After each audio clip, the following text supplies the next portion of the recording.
Halo and welcome back, teman-teman netizen atau warganet yang saya hormati semuanya. Di konten kedua hari ini, saya ingin membahas tentang Timnas Indonesia U20 yang akan memulai perjuangan mereka di Piala Asia U20 mulai besok dengan pertandingan pertama di grup C melawan Iran yang akan dimainkan besok malam dan memang rencananya akan disiarkan di salah satu stasiun televisi di tanah air.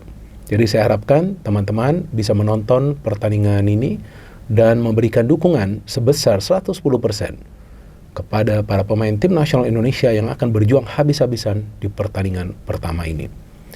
Walaupun kita tahu bahwa performa dari para pemain di turnamen sebelumnya yang merupakan pertandingan uji coba ya bagi Timnas Indonesia U20 di turnamen Mandiri Under 20 Challenge Series melawan Yordania, Syria tidak memuaskan, dan melawan India oke lah bisa menang, tapi kan India kan adalah tim yang paling lemah ya di turnamen tersebut ya, jadi wajar lah meraih kemenangan meskipun banyak sekali chances yang terbuang dan India pun bisa menciptakan beberapa peluang yang berbahaya.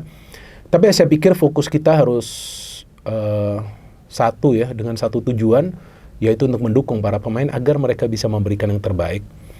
Walaupun menurut saya ya Timnas Indonesia U20 membutuhkan keajaiban lah untuk bisa lolos ke Piala Dunia. Dan seingat saya, ini kan seingat saya ya, mungkin juga saya salah, silakan jika saya salah kalian bisa koreksi. Targetnya adalah agar Timnas Indonesia U20 bisa lolos ke Piala Dunia U20.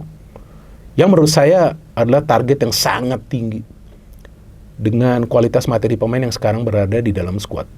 Dan saya bukan mengatakan ini karena saya melihat pertandingan uji coba dari Timnas Indonesia U20 di turnamen Mandiri Under 20 Challenge Series, enggak juga sih. Tapi sebelumnya saya juga sudah melihat permainan dari Timnas Indonesia U20 di babak kualifikasi Piala Asia. Yang di match terakhir tuh lawan Yemen. Susah banget berkembang. Memang di dua pertandingan lainnya lawan Maladewa dan juga lawan Timor Leste menang, karena ya Maladewa dan Timor Leste kan adalah dua tim yang lemah.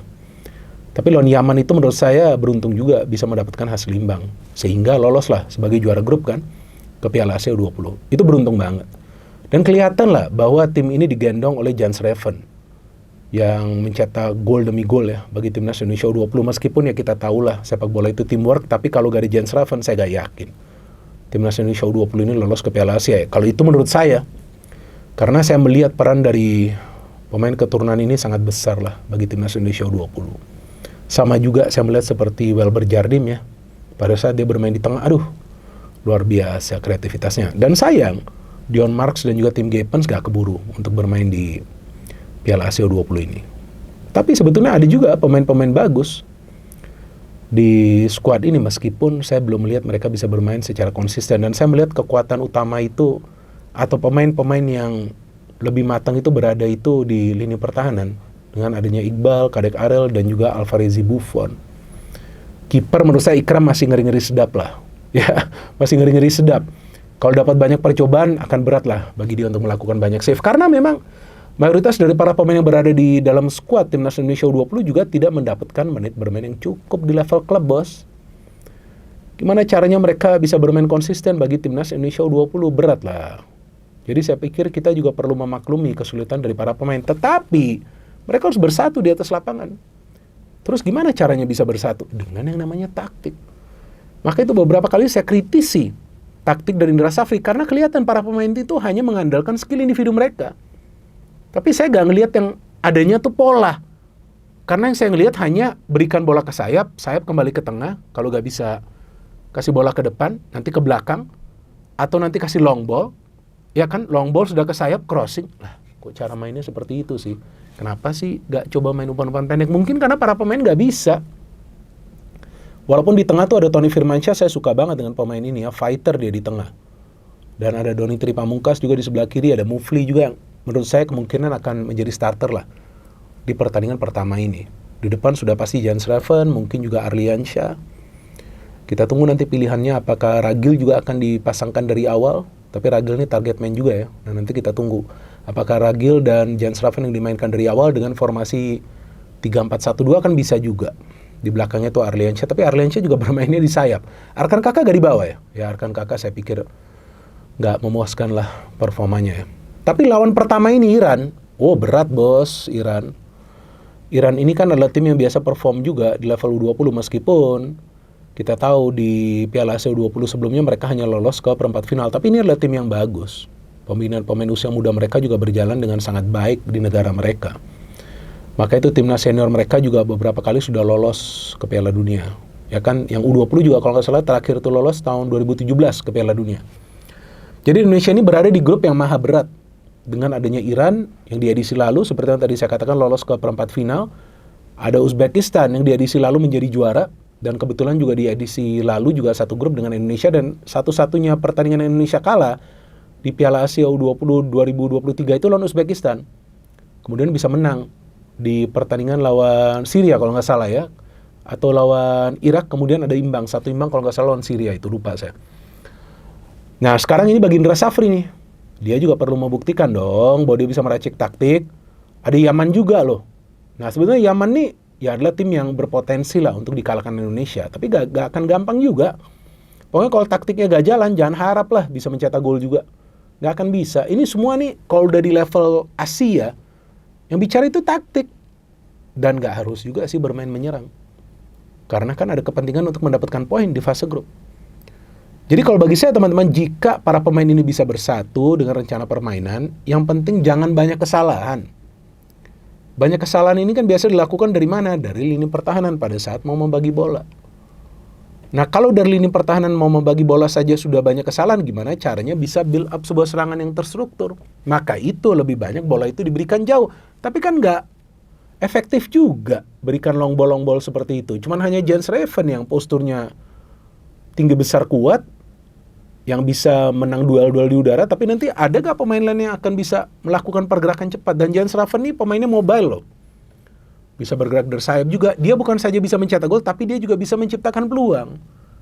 Maka itu dia adalah pemain yang paling berbahaya nih bagi tim lawan di timnas Indonesia U20. Feeling saya dia akan dikawal ketat. Maka itu pemain-pemain lain juga harus support dia dengan pergerakan tanpa bola. Kalau enggak, susah timnas Indonesia U20 bisa mencetak gol. Tapi saya masih menaruh harapan. Karena namanya juga saya kan supporter dari timnas. Saya masih menaruh harapan bahwa timnas Indonesia U20 bisa membuat kejutan. Dan juga ya nanti bisa mendapatkan bantuan dari Dewi Fortuna ya. Agar juga ada faktor luck. Kalau enggak menurut saya kalau dari segi materi pemain, ya pemain-pemain muda kita ini kelihatan lah belum cukup baik ya secara teknis permainan ya. Maka itu untuk bisa bermain konsisten belum begitu baik. Dan kualifikasi Piala Asia lalu juga kan bermainnya di tanah air ya. Kali ini bermain di venue netral di China. Gak gampang juga bagi mereka. Tapi kan dalam hal ini kita harus support mereka. Dan kita harapkan mereka gak membuat blunder lah.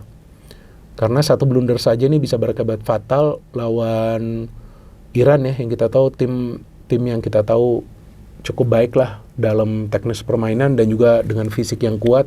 Uzbekistan apalagi kita tahu fisiknya kuat luar biasa. Kayak monster tuh mereka pemainnya gak ada capeknya. Gak ada lelahnya, napasnya panjang semua. Jadi faktor fisik juga nanti akan sangat berpengaruh. Nah, saya harapkan nanti Indra Safri bisa mematangkan fisik para pemain. Biar kuat nanti kalau mau ada pressing di tengah. Karena feeling saya cenderung akan bertahan timnas Indonesia U20. Tapi seharusnya dengan status tidak diunggulkan, timnas Indonesia U20 ini bermain lepas. Gak perlu khawatir kalau memang gagal ya udah. Ya, artinya memang sulit untuk bisa lolos ke Piala Dunia, tapi tentu bermain habis-habisan di atas lapangan. Dan saya pikir kita supporter pun akan bisa melihat perjuangan dari para pemain. Yang selalu saya katakan mereka kalau perlu berkeringat darah di atas lapangan. Jadi dari segi perjuangan janganlah ragukan mereka, tapi harus juga bermain cerdas. Harus juga mengandalkan intelijensia. Kalau gak mengandalkan visi, gak mengandalkan kecerdasan, jangan harap bisa mendapatkan satu poin pun di fase grup. Ini fase grup ini yang udah paling berat bagi mereka. Dan kalau bagi saya teman-teman, bisa lolos dari fase grup ini saja sudah merupakan sebuah keberhasilan bagi timnas Indonesia U20. Walaupun kita tahu targetnya tinggi kan, adalah untuk minimal lolos ke semifinal dong, biar bisa lolos ke World Cup. Tapi kalau bisa lolos saja dari fase grup ini, sudah hebat. Jadi maka itu kita sebagai supporter perlu mendukung mereka. Tapi juga pada saat perlu kritik, kita perlu kritik juga. Gak ada masalah, tapi kata-katanya yang sopan saja, jangan menghujat. Jangan juga membuli mereka, karena mereka ini masih pemain-pemain muda. Tapi saya pikir jangan lagi ngomongin proses nih. Karena mereka sudah bermain di Piala AFF U19 juara. Main di kualifikasi Piala Asia, lolos ke Piala Asia. Kemudian di sebelumnya juga main di turnamen uji coba kan dapat mereka itu. Prosesnya sudah di sana. Sekarang ini yang kita tunggu ini adalah progresnya. Dan saya harapkan Indra Safri bisa menyatukan para pemain. Dan dia punya sumber daya pemain yang cukup banyak. Bisa tentulah dia nanti manfaatkan dengan beberapa pertandingan di fase grup ini. Jadi teman-teman, kita nonton pertandingan pertama besok malam ya.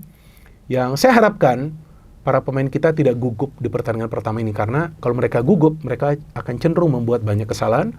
Dan hal kedua yang perlu mereka waspadai adalah menjaga emosi. Tenang saja, tenang, jangan emosional. Jangan sampai nanti banyak mendapatkan kartu kuning sampai kartu merah kan. Dan juga harus bisa yang namanya mengontrol irama. Jadi kalau memang mau bermain defensif, kontrol dulu itu. Permainan di tengah harus bisa melakukan itu. Memancing para pemain tim lawan keluar, kemudian quick counter. Karena para pemain kita unggul dari segi kecepatan. No hit, no politics, only football. Salam sepak bola, dan kita dukung terus tim nasional Indonesia di semua level. Senior, U20, dan tentunya U17. Let's go Indonesia!